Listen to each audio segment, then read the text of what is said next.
They mocked the 12-year-old black girl in the luxury store, until her billionaire mother silenced them all. "I'm sorry, but I think you're lost. The children's store is on the second floor." Jessica Thompson's sharp voice echoed through the luxury boutique on Madison Avenue in New York as she looked disdainfully at the 12-year-old black girl who had just entered. Amelia Johnson held her grandmother Dorothy's hand tightly, trying not to show how much those words hurt her. She had been dreaming about this moment for weeks. She could finally choose a special dress for the graduation ceremony at the private school where she studied on a full scholarship. "We're looking for a dress for a special occasion," Dorothy replied with dignity, her calm voice contrasting with the tension in the air. The 68-year-old woman had raised Amelia since she was a baby and knew this type of situation very well. The head saleswoman, Lauren Mitchell, approached with measured steps, analyzing every detail of the two visitors. Her trained eyes missed nothing: Dorothy's simple shoes, the unbranded handbag, the wool coat that had clearly seen better days. "Our dresses start at $3,500, Lauren said with a forced smile. "Perhaps you'd prefer to take a look at Macy's? It's a few blocks away and has more suitable options." Other customers in the boutique began to pay attention to the situation. A blonde woman carrying a Hermes bag whispered to her friend, "Honestly, anyone walks into anywhere these days." Amelia felt her cheeks burn with embarrassment, but she held her head high. At 12, she had already learned that the world could be cruel, but her grandmother had always taught her that dignity was priceless. "Can we just take a look?" Dorothy asked gently. "My granddaughter got excellent grades this year and deserves something special." Jessica giggled. Of course. But please don't touch anything.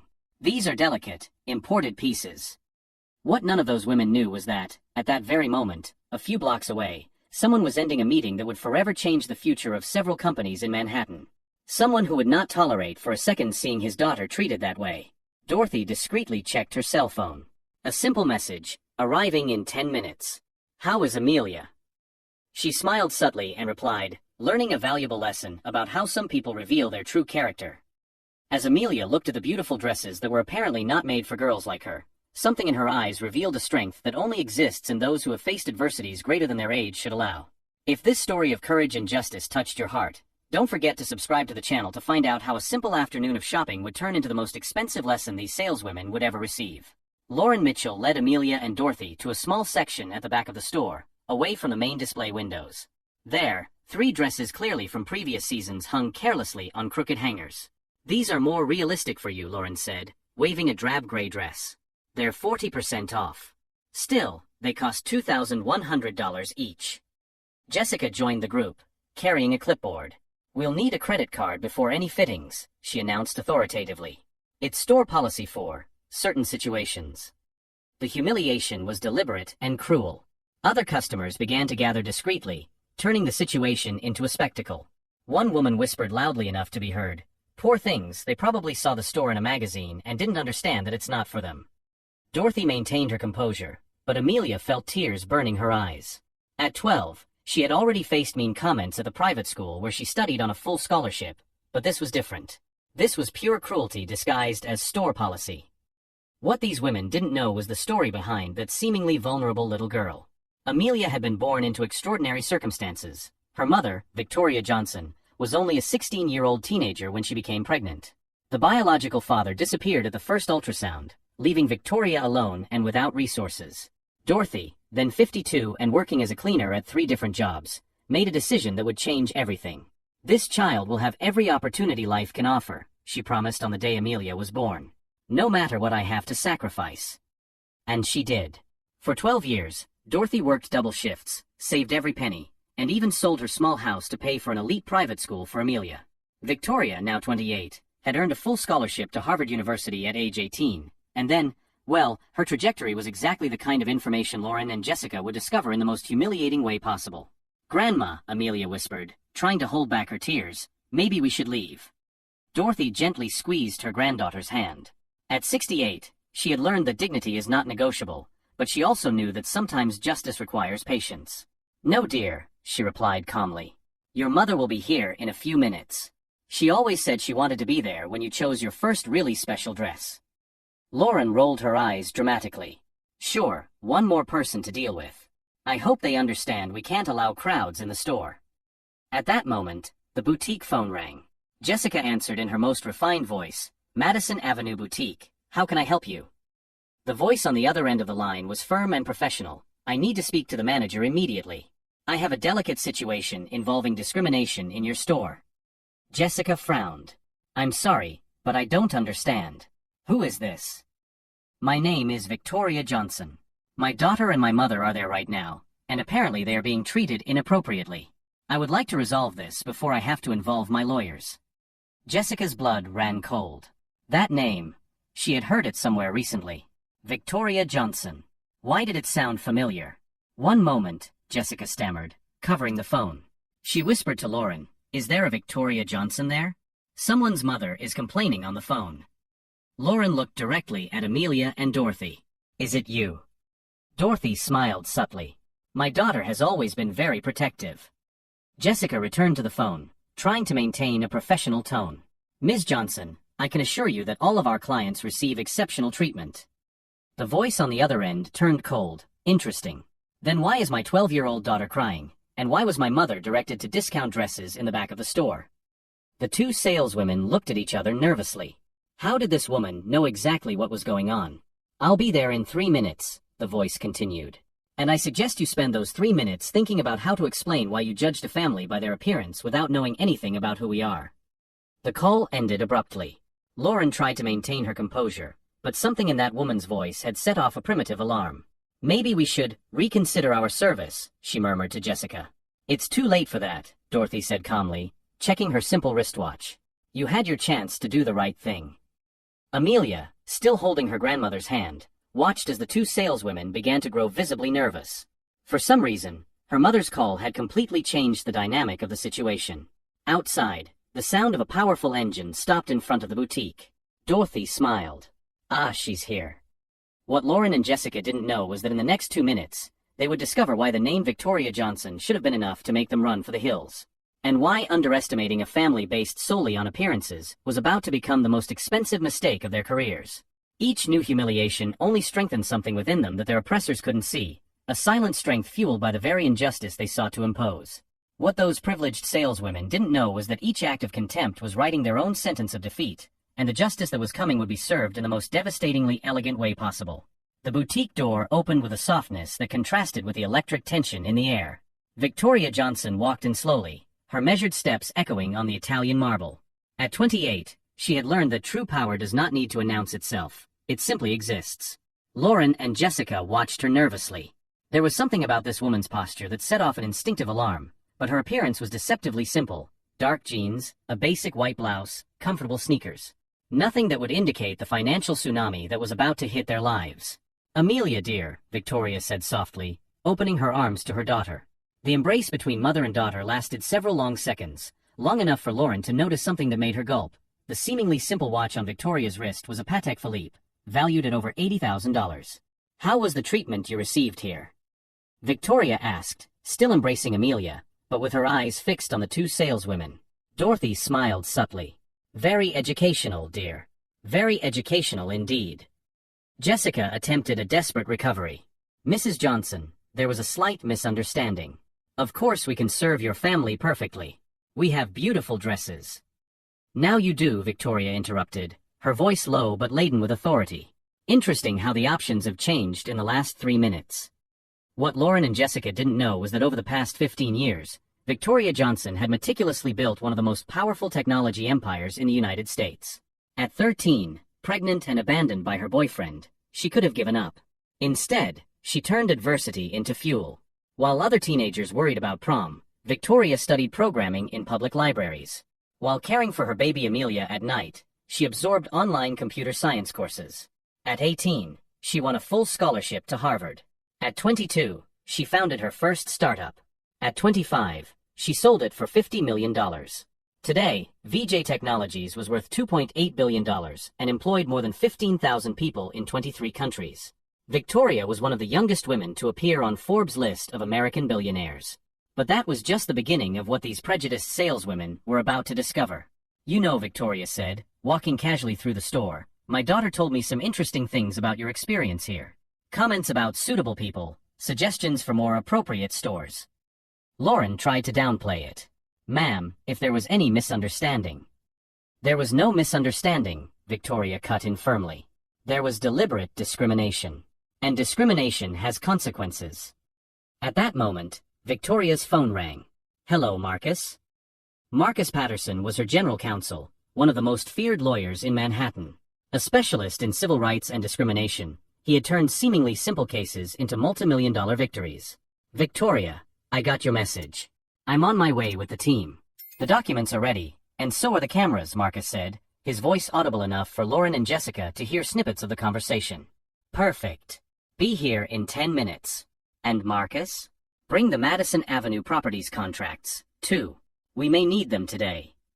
Victoria hung up and smiled at the two saleswomen, who had visibly paled. Do you know Madison Avenue Properties? Victoria asked innocently. It's the company that owns this building, and 40 other commercial properties in this area. Jessica felt the floor slip away beneath her feet. Lauren tried to maintain her composure, but her hands were shaking slightly. What they didn't know was that 3 years earlier, Victoria had quietly acquired 60% of Madison Avenue properties through a series of shell companies. Technically, she owned the building where they worked. Mom, Amelia whispered, why didn't you tell me about the building? Victoria stroked her daughter's hair. Because, dear, sometimes people need to show who they really are before we can decide how to deal with them. Lauren made one last desperate attempt. Mrs. Johnson, I'm sure we can work this out amicably. How about we offer your daughter a special discount? Victoria laughed, but there was no humor in that sound. A discount? Do you think this is about money?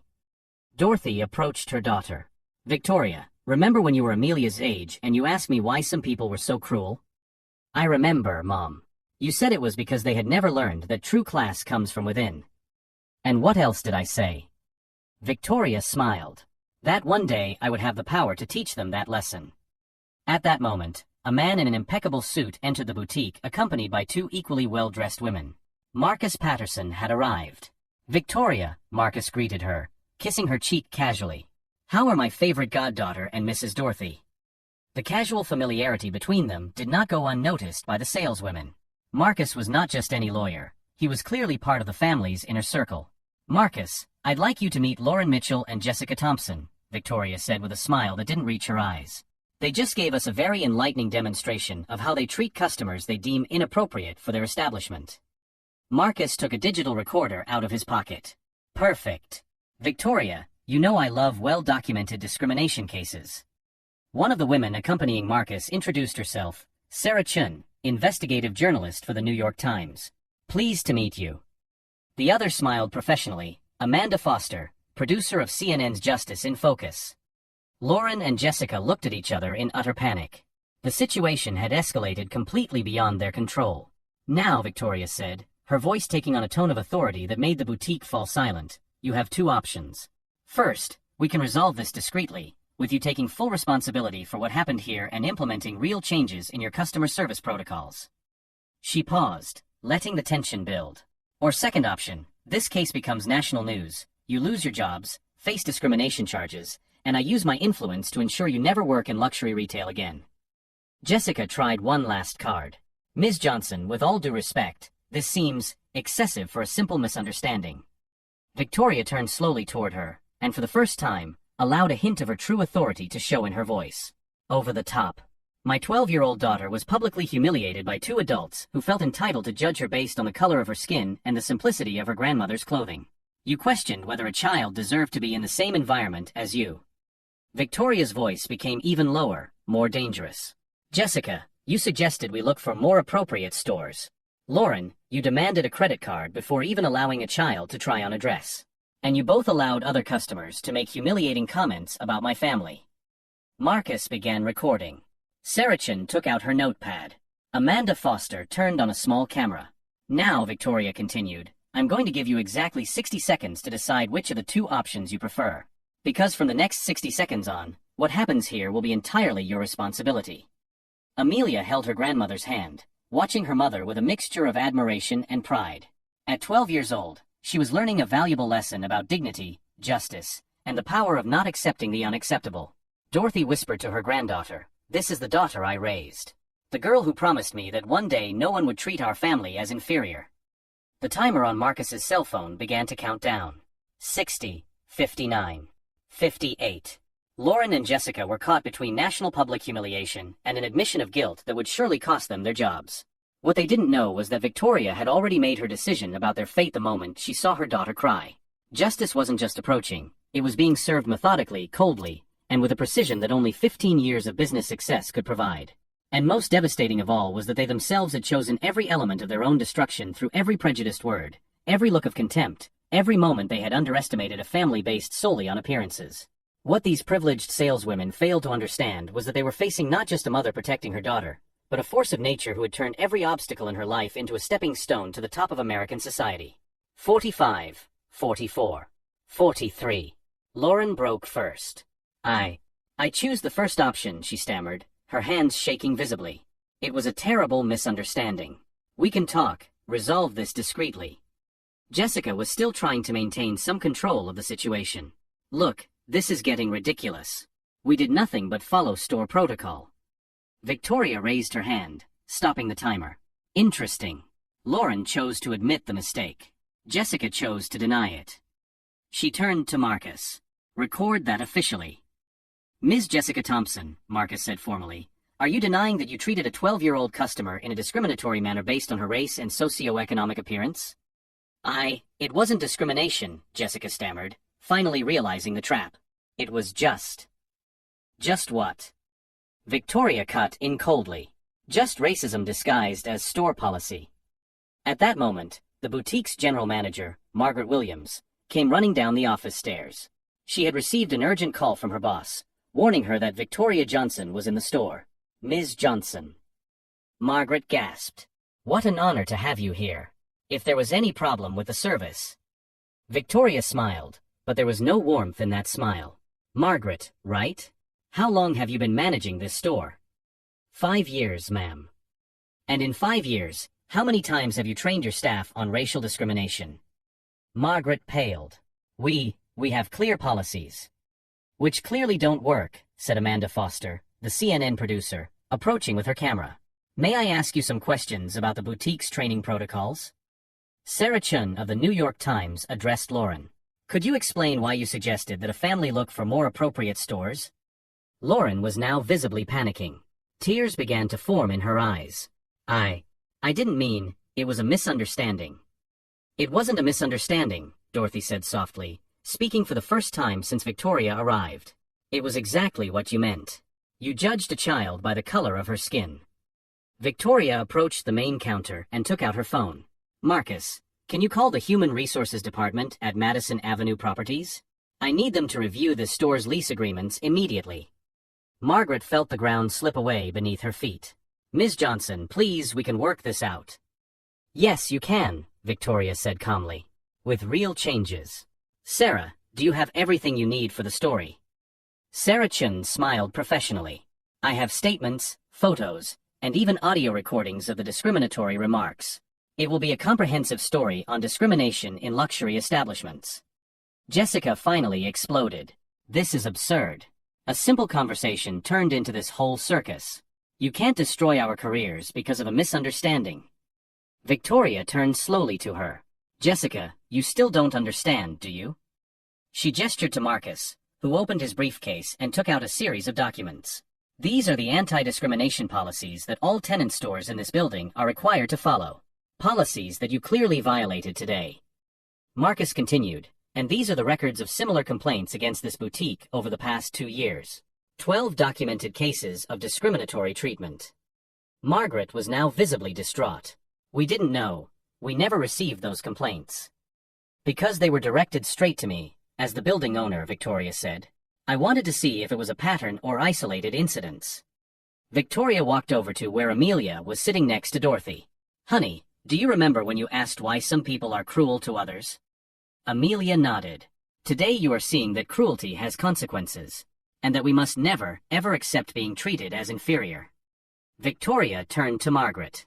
You have 48 hours to implement a comprehensive anti-discrimination training program.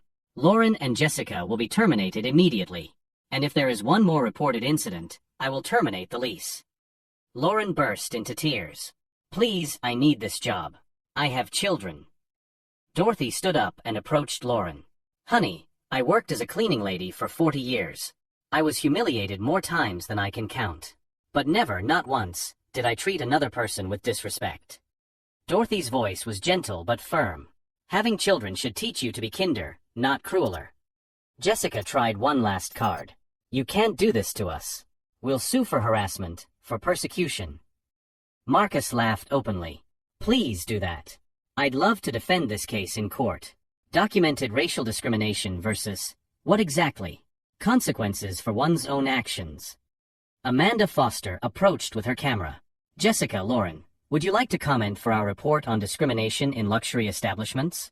It airs tomorrow during prime time. The two women looked at each other in utter panic. Reality had finally set in. Their careers were over, their reputations destroyed, and all because of 15 minutes of arrogance and prejudice. Victoria took Amelia's hand. Come on, sweetie. Let's find a store where you'll be treated like the princess you are. As the family headed for the door, Victoria turned one last time to Margaret. Oh, and Margaret? The rent increase that was scheduled for next month? It's just been moved up to next week. Consider it an educational fee. Outside the boutique, Amelia held her mother's hand. Mom, did you always know this was going to happen? Victoria smiled. Honey, 12 years ago I promised myself that my daughter would never go through what I went through. Today I fulfilled that promise. Dorothy hugged them both. Do you know what the best part of all this is? What, Grandma? It's that those women finally learned a lesson their parents should have taught them long ago. Respect is not optional. When they got in the car, Marcus called Victoria. The contracts are ready. The boutique has 30 days to comply or it will be evicted. Victoria looked in the rearview mirror, where Lauren and Jessica were still standing on the sidewalk, consoling each other in despair. Do you know the difference between revenge and justice, Amelia? No, Mom. Revenge is about hurting those who hurt you. Justice is about making sure they never hurt anyone else. But neither Victoria, nor Amelia, nor Dorothy could have imagined that this story was just beginning. Because in the coming days, something would happen that would turn this isolated incident into a national movement that would forever change the way black children are treated in American retail establishments. And it would all start with a single photo that Amelia had discreetly taken during the whole commotion. A photo that would go viral in a way no one could have predicted. 3 weeks later, the photo Amelia had discreetly taken in the boutique went viral with over 10 million views. The image showed Lauren and Jessica in a panic, while Victoria calmly explained the situation to the cameras. Hashtag Justice for Amelia became a national trending topic. Lauren Mitchell was not only fired from the boutique, but blacklisted from the entire luxury retail industry. Her social media was flooded with negative comments, and she had to move to another state. Jessica Thompson faced a similar fate, losing not only her job, but also the expensive apartment she could no longer afford. Madison Avenue Boutique implemented the most rigorous training program in the industry. Margaret Williams publicly apologized on national television and established a scholarship fund for young people from disadvantaged communities interested in fashion. Victoria used the media attention to launch the Amelia Foundation, focused on combating discrimination against children in commercial establishments. In 6 months, the foundation had documented and resolved more than 200 similar cases. Amelia found her perfect dress at a family-owned boutique in Brooklyn, where she was treated like a princess from the moment she walked in. Her graduation was broadcast live on 3 TV channels, with Dorothy in the front row wearing an elegant dress that Victoria insisted on buying.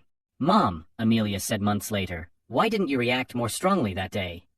Victoria smiled, hugging her daughter. Because, honey, true strength isn't about shouting louder, but about using your voice in the smartest way possible. Dorothy, now 69, has become an official ambassador for the Amelia Foundation, traveling around the country telling her story and teaching about dignity and resilience. Lauren and Jessica learned the hard way that prejudice comes at a price.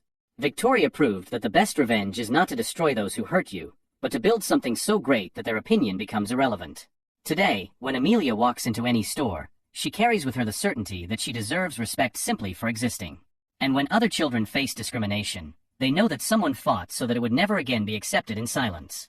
The real victory was not humiliating 2 prejudiced saleswomen, but ensuring that thousands of other children would never again go through what Amelia went through that day. If this story of courage and justice touched your heart, subscribe to the channel for more stories that prove that dignity is non-negotiable and that true class always wins in the end.